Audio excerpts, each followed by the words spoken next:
Assalamualaikum warahmatullahi wabarakatuh. Kembali lagi pada mata kuliah Filosofi Pendidikan Indonesia, topik 2, koneksi antar materi mengenai pendidikan dan nilai-nilai sosial budaya. Bersama saya, Viana Amanda Maulani, mahasiswa PPG Percepatan Gelombang 1 tahun 2023, Universitas Siliwangi. Apa itu pendidikan? Pendidikan menurut Ki Hajar Dewantara yaitu memberi tuntunan terhadap segala kekuatan kodrat yang dimiliki anak, agar ia mampu mencapai keselamatan dan kebahagiaan yang setinggi-tingginya, baik sebagai seorang manusia maupun sebagai anggota masyarakat. Pendidikan juga merupakan suatu usaha yang dilakukan sebagai upaya memerdekakan manusia dalam mendapatkan haknya untuk memperoleh pengetahuan, wawasan, dan budaya yang diperoleh dari sebuah pengajaran. Lalu, apa itu pengajaran? Pengajaran merupakan proses pendidikan dalam memberi ilmu atau berfaedah untuk kecakapan hidup anak secara lahir dan batin. Nah, dari pengertian pendidikan dan pengajaran, maka pendidikan dan pengajaran menurut Ki Hajar Dewantara bahwa pendidikan dan pengajaran merupakan dua hal yang tidak dapat dipisahkan, karena pengajaran adalah bagian dari pendidikan. Pendidikan dan pengajaran merupakan usaha persiapan dan persediaan untuk segala kepentingan hidup manusia, baik dalam hidup bermasyarakat maupun hidup berbudaya dalam arti yang seluas-luasnya. Nah, sedangkan menuntun menurut Ki Hajar Dewantara adalah salah satu pendekatan dalam pendidikan untuk menuntun segala kodrat pada anak-anak, agar mereka dapat mencapai keselamatan dan kebahagiaan yang setinggi-tingginya, baik sebagai manusia maupun sebagai anggota masyarakat. Menuntun dalam proses pendidikan juga merupakan memberikan bimbingan atau dampingan dan arahan untuk mengantarkan anak dalam mencapai tujuan yang diinginkan agar tidak salah arah. Nah, selain itu, dasar-dasar dari pendidikan ini terdapat kodrat alam dan kodrat zaman, budi pekerti, dan sistem among yang akan dibahas pada penjelasan selanjutnya. Untuk yang pertama, yaitu mengenai kodrat alam dan kodrat zaman. Apa sih kodrat alam dan kodrat zaman itu? Nah, kodrat alam ini berkaitan dengan sifat dan bentuk lingkungan di mana anak itu berada. Kodrat alam ini berkaitan dengan karakter, sifat dasar anak, potensi, emosional, dan sosial individu dari anak itu sendiri yang telah dibawa sejak lahir. Oleh karena itu, setiap anak memiliki karakteristik dan bakat yang beragam dan juga unik. Sedangkan kodrat zaman ini berkaitan dengan isi dan irama. Kodrat zaman berkaitan dengan perkembangan pengetahuan anak dan juga dapat diartikan sebagai perubahan dari waktu ke waktu. Nah, dalam pendidikan dan pengajaran, guru harus menuntun dan memastikan bahwa anak telah belajar sesuai dengan kebutuhan pada masa sekarang atau sesuai dengan zamannya.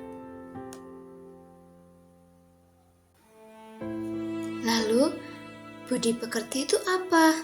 Nah, menurut Ki Hajar Dewantara, budi pekerti atau watak atau juga karakter merupakan perpaduan antara gerakan pikiran, perasaan, dan kehendak atau kemauan sehingga menimbulkan tenaga.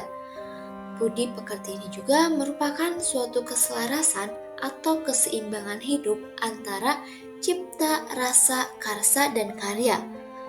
Budi pekerti ini melatih anak untuk memiliki kesadaran diri yang utuh untuk menjadi dirinya sendiri atau kemerdekaan diri dan kemerdekaan orang lain. Nah, yang terakhir yaitu sistem Among. Dalam sistem Among ini dijelaskan bahwa proses menuntun anak diberikan kebebasan, namun pendidik tetap sebagai pamong dalam memberi tuntunan dan arahan agar anak tidak kehilangan arah dan membahayakan dirinya. Sebagai seorang pamong dapat memberikan tuntunan agar anak dapat menemukan kemerdekaannya dalam belajar. Nah, yang selanjutnya yaitu mengenai kesimpulan dan refleksi terhadap pemikiran-pemikiran dari Ki Hajar Dewantara. Pertanyaan pertama yaitu, apa yang Anda percaya tentang peserta didik dan pembelajaran di kelas sebelum Anda mempelajari topik ini? Yang pertama yaitu, pembelajaran berpusat pada guru. 2. Proses pembelajaran tidak memperhatikan karakteristik peserta didik. 3. Proses pembelajaran yang kurang menarik atau monoton. 4. Pembelajaran berfokus pada penyelesaian materi saja. 5. Penilaian itu mementingkan pada kemampuan kognitif. 6. Kurangnya pembelajaran yang mengembangkan keterampilan berpikir kritis dari peserta didik. Lalu, apa yang berubah dari pemikiran atau perilaku Anda setelah mempelajari topik ini? Nah, terdapat beberapa hal yang berubah dari pemikiran atau perilaku saya setelah mempelajari topik ini. Yang pertama yaitu, seorang pendidik ini harus memperhatikan kebutuhan, karakteristik, potensi, bakat, dan latar belakang dari peserta didiknya dalam proses pembelajaran. Yang kedua, pendidikan itu perlu menuntun peserta didik mencapai keselamatan, kebahagiaan, serta memperbaiki laku dan budi pekerti. 3. Pendidikan terus berubah sesuai dengan perkembangan zaman. Nah, yang keempat, peserta didik harus dituntun untuk mengembangkan dirinya sesuai dengan kodrat dan potensinya dengan kasih sayang yang tulus, mendampingi, merawat, dan menjaganya. Yang kelima, guru harus melibatkan peserta didik dalam menentukan tujuan belajarnya dengan bertanya terkait hal yang disukai agar merasa dihargai dan didengar. Yang keenam, peserta didik seharusnya menjadi subjek pembelajaran dan yang memegang kendali pembelajaran. Nah, yang terakhir, apa yang dapat segera Anda terapkan lebih baik agar kelas Anda merefleksikan pemikiran Ki Hajar Dewantara? Yang pertama yaitu menjadi contoh dan teladan yang baik bagi peserta didik. 2. Melakukan pendekatan kepada peserta didik. 3. Melaksanakan pembelajaran dengan menggunakan media pembelajaran yang sesuai dengan karakteristik peserta didik. 3. Peserta didik diberikan kebebasan untuk mengeksplor pengetahuannya.